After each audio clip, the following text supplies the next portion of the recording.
మహిళల కోసం central bank of India ఇప్పుడు మీకు అందిస్తోంది గృహ రుణం. అతి తక్కువ వడ్డీ రేట్లకే ప్రత్యేక సెంటు గృహలక్ష్మి. పూర్తి వివరాలకు వెంటనే సంప్రదించండి 18003030.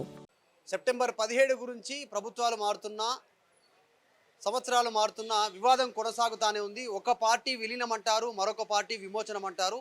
ఈ వివాదం కొనసాగుతూ ఉంది. బీజేపీ మళ్ళీ ఇదే అంశాన్ని ప్రధాన ఎజెండాగా ముందుకెత్తి ప్రజల్లోకి వెళ్ళబోతా ఉంది. అమిత్ షా సెప్టెంబర్ 17 తెలంగాణలో ఆయన భారీ సభ నిర్వహించనున్నారు.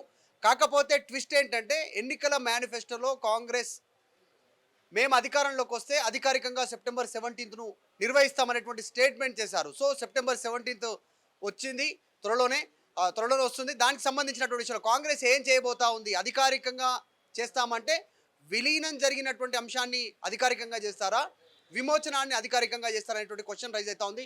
కాంగ్రెస్ పార్టీ సీనియర్ నాయకులు పిసిసి మాజీ ప్రెసిడెంట్ హనుమంతరావు గారు ఉన్నారు, మాట్లాడదాం. హనుమంతరావు గారు, సెప్టెంబర్ 17 వివాదం మళ్ళీ రాజుకునే అవకాశం ఉంది. అమిత్ షా వస్తూ ఉన్నారు, విమోచనం చేయాలనేటువంటిది. మీరు అధికారం అంటున్నారు, అధికారం అంటే విలీనమా విమోచనం? అమిత్ షా రావచ్చు, బీజేపీ ఏది ఇష్యూ కావచ్చు, కానీ వాళ్లకు మాట్లాడే హక్కు లేదు. ఎందుకంటే వాళ్ళు ఆ రోజులలో నిజాం వ్యతిరేకంగా పోరాడినటువంటి జమలాపురం కేశవరావు గారు, రామానంద తీర్థ్ గారు, పివి నరసింహరావు నాగ్పూర్లో క్యాంపు పెట్టారు. అదేవిధంగా లెఫ్ట్ పార్టీలు కూడా ఆనాడు ఏది నిజాం వ్యతిరేకంగా పోరాడి వీళ్ళు లేరు ఇక్కడ. వాళ్ళు కేవలం ఇప్పుడు దాన్ని అడ్వాంటేజ్ తీసుకుంటున్నారు. ఏమనంటే ముస్లిమ్స్ వద్దంటారు. అరే ఆనాడు ఏది నిజాం సర్కార్ చేసిన దాన్ని, కానీ ఆయన ఎప్పుడు కూడా గతంలో ఒక రాజుగా ఉండి ఎన్నడూ కూడా హింస చేయలేదు. కానీ నిజాం దగ్గర ఉన్నటువంటి రజాకార్ అత్యంత దారుణమైనటువంటి పరిస్థితులు క్రియేట్ చేశారు. ఇక్కడ ఉన్నటువంటి సొంత మనుషులే, తెలంగాణ వాళ్ళే, భూమున్నోళ్ళు, ఇల్లున్నోళ్ళు జీతం లేని పనులైనటువంటి సిచ్యువేషన్ అప్పుడు మనం చూసాం.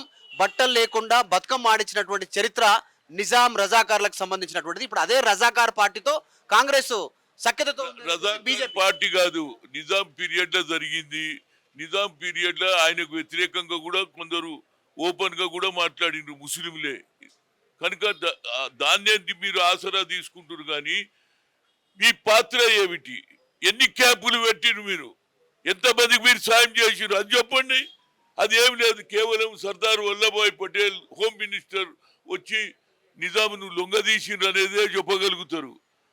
మీరు అధికారికంగా చేస్తామనేటువంటిది మొన్న ఎన్నికల మేనిఫెస్టో. అధికారికం అంటే ఎట్లా?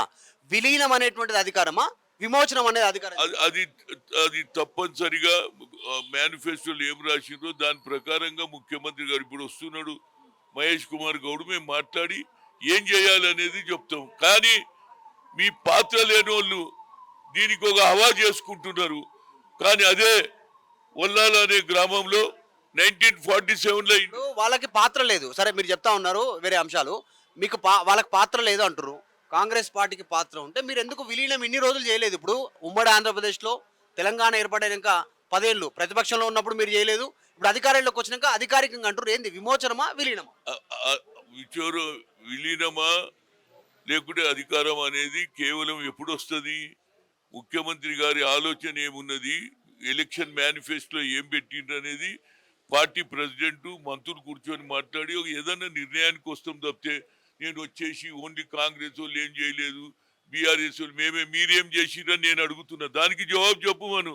What is your contribution during that incident? Nizam ఉన్నప్పుడు ఏదైతే అన్యాయాలు జరిగినాయి అంటున్నో అన్యాయాలలో మీరు ఎవరికి న్యాయం చేసిరో ఒక ఇన్సిడెంట్ చూపించారు. వాళ్ళు చెప్తా ఉన్నారు రజాకార్ పార్టీ అయినటువంటి ఎంఐఎంతో గతంలో కాంగ్రెస్ కలిసి పనిచేసింది, ఇప్పుడు మొన్నటి వరకు బీఆర్ఎస్ తో కలిసి, మళ్ళీ ఇప్పుడు కాంగ్రెస్ తో కలిసి పనిచేస్తా ఉంది, అట్లాంటి పార్టీతో కాంగ్రెస్ ఉంది. అప్పుడు రజాకార్ అనేది పేరు పెట్టిండ్రు. అప్పుడు ఈ ఉద్యమేమీ లేదు, నిజాం పరిపాలన ఉండే. అప్పుడప్పుడు మొదలైంది. అప్పుడు హైదరాబాద్ ప్రెసిడెంట్ ఎవరు ఉండే? జమలాపురం కేశవరావు ఉండే. హైదరాబాద్ నిజాం తోడు మేము కొట్లాడినాం రా బాబు, నువ్వు కాదు. నిజాం వ్యతిరేకంగా కొట్లాడింది ఏది? కాంగ్రెస్ పార్టీ. కరెక్టే. విమోచనంగా ఇప్పుడు ఎంఐఎం వ్యతిరేకిస్తే మరి కాంగ్రెస్ పరిస్థితి ఏంది? ఇప్పుడు విమోచనం అని మీరు పోయారు అనుకోవాలి. దాని మీద నేను ఇప్పుడే కామెంట్ ఎందుకు చేయను అంటే తెలుసుకున్న తర్వాత ప్రభుత్వ ఆలోచన ఏందో అప్పుడు చెప్తా. నేను జరిగిన దాని మీద పిసిసి ప్రెసిడెంట్ గా చెప్పారు రేవంత్ రెడ్డి ఎన్నికల మేనిఫెస్టోలో సెప్టెంబర్ 17 మేనిఫెస్టో. ఆయన ఎలాంటిది చేస్తుండో నేను తెలుసుకొని చెప్తాను. ఆయన ఏం చేయాలని అనుకుంటున్నారో ఆయన భావన లేకుండా నేను చెప్పాను. కానీ హిస్టరీ గురించి చెప్పగలుగుతా. గతంలో మీరు ఏం చేసింది చెప్తారు. ఇప్పుడు ప్రభుత్వం ఏం చేస్తుంది, ఏం ఆలోచన చేస్తుందని ముఖ్యమంత్రి అదేవిధంగా మహేష్ కుమార్ గారు కొత్త ప్రెసిడెంట్ అయింది కాబట్టి ఆయన ఆలోచన తెచ్చుకొని ప్రభుత్వం ఏం చేస్తుందో తప్పనిసరిగా 17 లోపల ఏదో మాట తప్పనిసరిగా చెప్పి హనుమంతరావు గారు, బీజేపీ ఒకటే చెప్తా ఉంది, రజాకార్లకు సంబంధించినటువంటి వారసత్వం ఉంది, ఎంఐఎం పార్టీ అనేటువంటిది ఫోకస్ చేస్తా ఉంది. బీజేపీ అంటున్న మాటలపైన హనుమంతరావు గారు, సీనియర్ నాయకులు రజాకార్ అని ఎచ్చగొడుతున్నారు. ఎంఐఎం రజాకార్ పార్టీ ఎవరన్నారు? బీజేపీ వాళ్ళు అంటున్నారు. వాళ్ళలో కూడా మార్పు. రజాకార్ పార్టీ జై భీమ్ ఎట్లా అంటారా? జై భీమ్ అన్నారా? 2 సార్లు మేయర్ చేసిరా లేదా? వాళ్ళలో కూడా మార్పు వచ్చింది. ఇవాళ దేశ భక్తి గురించి జెండా తీసుకొని తిరుగుతున్నారు. మొన్న 26 జనవరి కానీ 15th ఆగస్ట్ వాళ్ళకు కూడా వచ్చింది. వీళ్ళు ఎంతసేపటికి ముస్లింలను టార్గెట్ చేస్తారు తప్పితే మీకు దేశాన్ని ఏది విభేదాలు సూచించాలి చూస్తున్నారు. అదే రాహుల్ గాంధీ అన్నాడు, నఫరత్ చోడో ప్రేమ్ బడావ్ అన్నాడు. మీరు ఎన్ని రోజులు నఫరత్లతో ఓట్లు తీసుకుంటారా బాబు?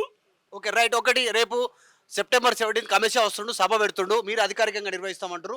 ఏం చెప్తారు? అమిత్ షా వస్తుండు, ఏం చెప్తారు? అమిత్ షా చెప్తా, అయ్యా అమిత్ షా నీ పార్టీ ఏముందిరా బాబు? అమిత్ షా నువ్వు వచ్చినావు, మొన్నటిదానికో చెప్పినావు, పూరా అన్ని చేస్తాను, నువ్వు ఇచ్చిన వాగ్దానాలే చేయాలి. ఇప్పుడు దీన్ని కూడా ముస్లింల వ్యతిరేకంగా చెప్పేందుకు వచ్చినావు, ఈడ రెచ్చగొట్టేందుకు వచ్చినావు అని చెప్తా. అంటే వాళ్ళు ముస్లింలకు వ్యతిరేకం, కాంగ్రెస్ పార్టీ ముస్లింలకు ఫ్రెండ్షిప్ बराबर सेकुलर हिंदू मुस्लिम सिख ईसाई सब भाई भाई इस देश में नफरत छोड़ो ప్రేమ్ బడావ్ అనే నాయకుడికి ప్రజలు పట్టం కడుతుండే. మొన్ననే కొన్ని సీట్లలో ఒక 20 సీట్లు వస్తే మేము ప్రధానమంత్రి అవుతుండే. ఎవరు చేయని ఆలోచన చేసిండండి.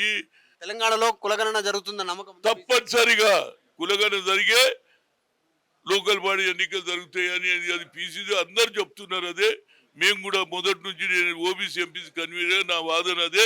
కులగణన జరిగితే మా పర్సెంటేజ్ తెలుస్తుంది, దానివల్ల తప్పనిసరిగా మేము సెక్యులర్ గానే ఉంటాం. ఇది కాంగ్రెస్ సెక్యులర్ గా ఉంటామని చెప్తా ఉన్నారు. ముఖ్యంగా సెప్టెంబర్ 17 వివాదం మరొకసారి రాజుకుంటుంది. బీజేపీ తెలంగాణ విమోచన కింద దాన్ని చూడాలంటుంది. కాంగ్రెస్ ఏమో అధికారికంగా నిర్వహిస్తామని చెప్పారు, కానీ ఎలా నిర్వహిస్తామనేటువంటిది ఇంకా క్లారిటీ లేదు. అంటే విమోచనమా విలీనమా అనేటువంటి అంశం పైన మీరు కూడా వ్యూవర్స్ చూసిన వాళ్ళు కామెంట్ చేయండి. దీనిపైన విమోచనం అనేటువంటి దానికి ప్రయారిటీ ఉందా, తెలంగాణలో ఎక్కువగా మద్దతు ఉందా, లేదంటే విలీనం అనేటువంటి అంశమా, లేకుంటే ఇంకొకటి సిపిఐ వామపక్షాలు చెప్తున్నట్టు విద్రోహ దినం కింద చూడాల్సినటువంటి అవసరం ఉందా, మీరు కూడా కామెంట్ చేయండి. వీడియో జర్నలిస్ట్ జాఫర్తో మధు మల్కేడ్కర్, హైదరాబాద్. మరిన్ని వీడియోస్ కోసం ఛానల్ ని సబ్స్క్రైబ్ చేయండి, లేటెస్ట్ అప్డేట్స్ కోసం వాట్సాప్ ఛానల్ ని ఫాలో చేయండి, అండ్ లింక్ డిస్క్రిప్షన్ లో ఉంది.